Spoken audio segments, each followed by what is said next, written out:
बिस्मिल्लाहिर्रहमानिर्रहीम। ये वाक़या है अमीरुल मोमिनीन हज़रत अली इब्न अबी तालिब अलैहिस्सलातु वस्सलाम के मुबारक दौर का। एक मर्तबा दो मुसलमान मर्द सफ़र पर रवाना हुए।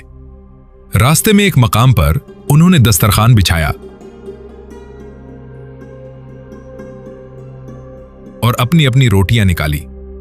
एक के पास 5 रोटियां थीं और दूसरे के पास 3 रोटियां। अभी वो खाने की तैयारी ही कर रहे थे कि एक तीसरा शख्स भी वहां आ पहुंचा।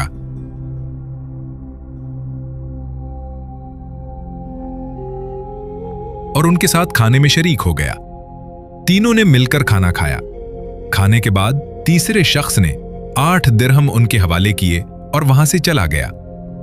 अब उन दिरहमों की तकसीम पर दोनों के दरमियान इख्तलाफ पैदा हो गया। 5 रोटियों वाले ने कहा, मेरे पास 5 रोटियां थीं, लिहाजा मैं 5 दिरहम का हकदार हूं और तुम 3 दिरहम के। लेकिन दूसरा शख्स ना माना। वो कहने लगा, यह रकम बराबर बराबर तकसीम होनी चाहिए।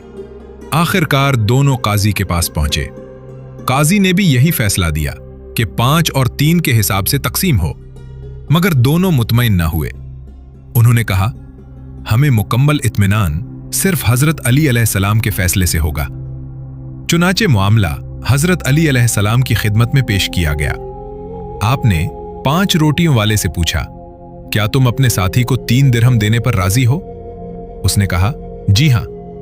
फिर आपने 3 रोटियों वाले से फरमाया, अपने दोस्त की पेशकश कबूल कर लो। लेकिन वो ना माना और कहने लगा, मुझे अदल के मुताबिक मेरा हक चाहिए।